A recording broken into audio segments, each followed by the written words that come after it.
Question number 69। अस्टेंशन नलिका किस ग्रंथि से संबंधित है? ऑप्शन ए में हो गया अधोजिह्वा ग्रंथि, बी में हो गया अधोहनु ग्रंथि, सी में हो गया अधोनेत्र कोटरीय ग्रंथियां, डी में हो गया पैरोटिड ग्रंथियां।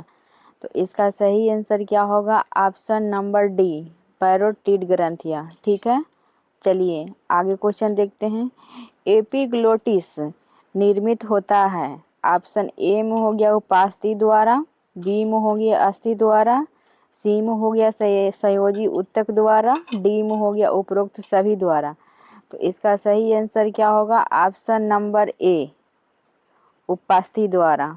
ठीक है, एपिग्लोटिस एक फ्लैप लाइक स्ट्रक्चर है जो इलास्टिक कार्टिलेज की बनी होती है एवं भोजन को श्वास नाल व फेफड़ों में जाने से रोकती है। ठीक है, उपास्थि द्वारा। ठीक है, ऑप्शन नंबर ए। चलिए आगे क्वेश्चन देखते हैं। यूस्टेकिया नलिका। ऑप्शन ए में देखिए एसोफेगस को मध्य कर्ण से जोड़ती है, बी में हो गया ग्रसनी को मध्य कर्ण से जोड़ती है, सी में हो गया ग्रसनी को अंतःकर्ण से जोड़ती है, डी में हो गया ग्रसनी को नासिका बेस में से जोड़ती है। तो इसका सही आंसर क्या होगा? ऑप्शन नंबर बी, ग्रसनी को मध्य कर्ण से जोड़ती है। ठीक है, चलिए आगे क्वेश्चन देखते हैं।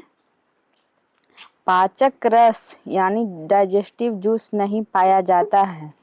ऑप्शन ए में हो गया मुख गुहा में, बी में हो गया माशय में, सी में हो गया आंत्र में और डी में हो गया ग्रसिका में। इसका सही आंसर क्या होगा? ऑप्शन नंबर डी, ग्रसिका में। ठीक है, क्वेश्चन नंबर। एसोफेगस में कोई पाचक रस स्रावित नहीं होता है। यह चबे व निगले हुए भोजन को अमाशय तक पहुंचाने के लिए मार्ग का कार्य करती है। ठीक है, चलिए आगे क्वेश्चन देखते हैं। अमाशय की स्थिति है। ऑप्शन ए में हो गया डायफ्राम के ऊपर बाईं ओर, बी में हो गया डायफ्राम के नीचे दाईं ओर, सी में हो गया डायफ्राम के ऊपर दाईं ओर और डी में हो गया डायफ्राम के नीचे बाईं ओर। तो इसका सही आंसर क्या होगा? ऑप्शन नंबर डी, डायफ्राम के नीचे बाईं ओर। ठीक है, चलिए आगे क्वेश्चन देखते हैं। जठर रस का स्त्रावन होता है। ए में हो गया मुख गुहा में, बी में हो गया ग्रहणी में, सी में हो गया माशय में, डी में हो गया आंत्र में। इसका सही आंसर क्या होगा? ऑप्शन नंबर सी, आमाशय में। ठीक है, चलिए आगे क्वेश्चन देखते हैं। जठर रस यानी गैस्ट्रिक जूस है। ए में हो गया मंद अम्लीय, बी में हो गया तीव्र अम्लीय, सी में हो गया मंद क्षारीय और डी में हो गया तीव्र क्षारीय। इसका सही आंसर क्या होगा? ऑप्शन नंबर बी, तीव्र क्षारीय। ठीक है, चलिए आगे क्वेश्चन देखते हैं। HCl का स्त्रावन किस ग्रंथि द्वारा होता है? ए में हो गया कार्डियक ग्रंथि, बी में हो गया एसोफेजियल ग्रंथि, सी में हो गया पाइलोरिक ग्रंथि और डी में हो गया फंडी ग्रंथि। तो इसका सही आंसर क्या होगा? ऑप्शन नंबर डी, फंडी ग्रंथि। ठीक है, चलिए आगे क्वेश्चन देखते हैं। Question number 77। पेप्सिनोजन व प्रोरेनिन का स्त्रावन करने वाली कोशिकाएं हैं। ए में हो गया पेप्टिक कोशिकाएं, चीफ कोशिकाएं, बी में हो गया पेराइटल कोशिकाएं, सी में हो गया अर्जेंटोफिन कोशिकाएं, डी में हो गया कलश कोशिकाएं। तो इसका सही आंसर क्या होगा? ऑप्शन नंबर ए, पेप्टिक कोशिकाएं। ठीक है, चलिए आगे क्वेश्चन देखते हैं। Question number 78। मनुष्य की छोटी आंत्र की लंबाई होती है, कितना होता है? ऑप्शन ए में हो गया 2 मीटर, बी में हो गया 4 मीटर, सी में हो गया 6 मीटर और डी में हो गया 9 मीटर। तो इसका सही आंसर क्या होगा? Option number C, 6 metre. ठीक है, मनुष्य में छोटी आंत की लंबाई 6 मीटर या 20 फीट होती है, जबकि बड़ी आंत 1.5 मीटर या 5 फीट लंबी होती है। ठीक है, चलिए आगे क्वेश्चन देखते हैं। ब्रूनर्स ग्रंथियां पाई जाती है। ऑप्शन ए में हो गया ग्रसिका में, बी में हो गया ग्रहणी में, सी में हो गया छोटी आंत्र में और डी में हो गया बड़ी आंत्र में। इसका सही आंसर क्या होगा? ऑप्शन नंबर बी, ग्रहणी में। ठीक है, चलिए आगे क्वेश्चन देखते हैं। पेयर्स चेज पाए जाते हैं। ए में हो गया ग्रसिका में, बी में हो गया ग्रहणी में, सी में हो गया छोटी आंत्र में और डी में हो गया बड़ी आंत्र में। इसका सही आंसर क्या होगा? Option number C. ठीक है, चलिए आगे क्वेश्चन देखते हैं। क्वेश्चन नंबर 81, पेयर्स पेचेज का कार्य है। ए में हो गया क्रमानुकंचन गति, बी में हो गया मंथन, सी में हो गया लिम्फोसाइट्स का निर्माण, डी में हो गया मोनोसाइट्स का निर्माण। इसका सही आंसर क्या होगा? Option number C. ठीक है, क्वेश्चन नंबर 81 के। चलिए आगे क्वेश्चन देखते हैं। आंत्र में अवशोषण की क्षमता बढ़ाते हैं। ए में हो गया वर्तुल पुटक, बी में हो गया सूक्ष्मांकुर, सी में हो गया रसांकुर, डी में हो गया उपरोक्त सभी। इसका सही आंसर क्या होगा? ऑप्शन नंबर डी, उपरोक्त सभी। ठीक है, चलिए आगे देखते हैं। मनुष्य की आंत्र में रसांकुर के कारण अवशोषण क्षमता कितने गुना बढ़ जाती है? ए में हो गया 3, बी में हो गया 10, सी में हो गया 100 और डी में हो गया 600।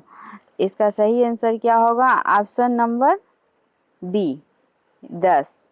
ठीक है, चलिए आगे क्वेश्चन देखते हैं। कोलोजन पर पाए जाने वाले अनुलंब बेड है। ए में हो गया रगी, बी में हो गया टीनी, सी में हो गया हास्ट्रा, डी में हो गया अपेंडिक्स। इसका सही आंसर क्या होगा? ऑप्शन नंबर बी, टीनी। ठीक है, चलिए आगे क्वेश्चन देखते हैं। कोलोन में पाई जाने वाली थैले के समान रचनाओं को कहते हैं, क्या कहते हैं? ए में हो गया रगी, बी में हो गया टीनी और सी में हो गया हास्ट्रा और डी में हो गया अपेंडिक्स। इसका सही आंसर क्या होगा? Option number C, हास्ट्रा।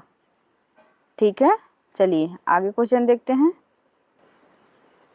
Question number 86, दांत का अधिकांश भाग निर्मित होता है। ए में हो गया डेंटिन से, बी में हो गया एनामल से, सी में हो गया कैल्शियम से और डी में हो गया पल्प से। इसका सही आंसर क्या होगा? ऑप्शन नंबर ए, डेंटिन से। ठीक है, चलिए आगे क्वेश्चन देखते हैं। शरीर की सबसे बड़ी ग्रंथि है। ए में हो गया अग्नाशय, बी में हो गया लार ग्रंथि, सी में हो गया यकृत और डी में हो गया पाइलोरी ग्रंथि।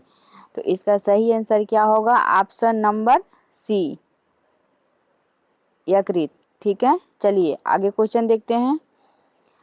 लाइसोजाइम एंजाइम किस ग्रंथि द्वारा स्रावित होता है? ऑप्शन ए में हो गया लार ग्रंथि द्वारा, बी में हो गया पित्ताशय द्वारा, सी में हो गया अग्नाशय द्वारा, डी में हो गया यकृत द्वारा। तो इसका सही आंसर क्या होगा? ऑप्शन नंबर ए, लार ग्रंथि द्वारा। ठीक है, क्वेश्चन नंबर 88 के जो है ना, लाइसोजाइम या मोरामिड से एक विशेष एंजाइम है जो कि लार, पसीने, आंसू व अन्य बॉडी फ्लूइड में पाया जाता है। ठीक है, चलिए आगे क्वेश्चन देखते हैं। निम्न में से किसे कोशिका का शक्तिग्रह कहा जाता है? ए में हो गया न्यूक्लियस, बी में हो गया गोल्गी बॉडी, सी में हो गया माइटोकॉन्ड्रिया और डी में हो गया राइबोसोम। तो इसका सही आंसर क्या होगा? Option number C, mitochondria. ठीक है, चलिए आगे क्वेश्चन देखते हैं। यकृत की स्थिति है। ए में हो गया डायफ्राम के ऊपर बाईं ओर, बी में हो गया डायफ्राम के ऊपर दाईं ओर और सी में हो गया डायफ्राम के नीचे बाईं ओर और डी में हो गया डायफ्राम के नीचे दाईं ओर। तो इसका सही आंसर क्या होगा? ऑप्शन नंबर सी, डायफ्राम के नीचे बाईं ओर। ठीक है, चलिए आगे क्वेश्चन देखते हैं। मांसाहारियों में शाकाहारियों की तुलना में यकृत यानी लीवर बड़ा होता है, क्योंकि इसका ऑप्शन देखिए। ए में हो गया उन्हें अधिक कार्बोहाइड्रेट्स का पाचन करना होता है, बी में हो गया उन्हें अधिक वसा का पाचन करना होता है, सी में हो गया उन्हें अधिक सेलुलोज का पाचन करना होता है और डी में हो गया उन्हें अधिक वसा व सेलुलोज का पाचन करना होता है। तो इसका सही आंसर क्या होगा? ऑप्शन नंबर बी, उन्हें अधिक वसा का पाचन करना होता है। ठीक है, चलिए आगे क्वेश्चन देखते हैं। यकृत के कुफर कोशिकाओं का कार्य है। ए में हो गया जीवाणु का भक्षण, बी में हो गया आरबीसी का भक्षण और सी में हो गया जीवाणु व मृत आरबीसी का भक्षण और डी में हो गया उपरोक्त सभी। तो इसका सही आंसर क्या होगा? ऑप्शन नंबर सी, जीवाणु व मृत आरबीसी का भक्षण।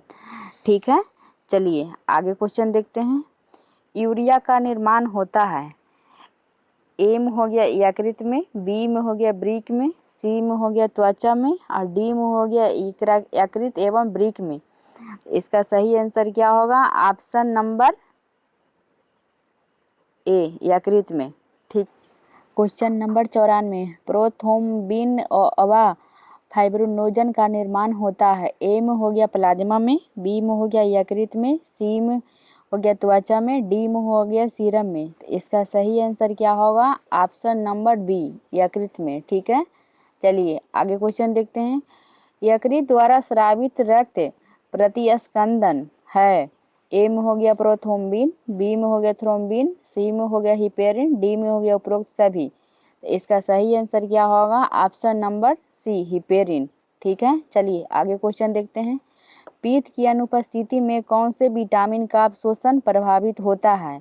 ए में हो गया विटामिन B1 B12, बी में हो गया विटामिन B12 विटामिन सी और ऑप्शन सी में हो गया विटामिन ए डी ई के और डी में हो गया उपरोक्त में से कोई नहीं। तो इसका सही आंसर क्या होगा? Option number C, vitamin A D E के।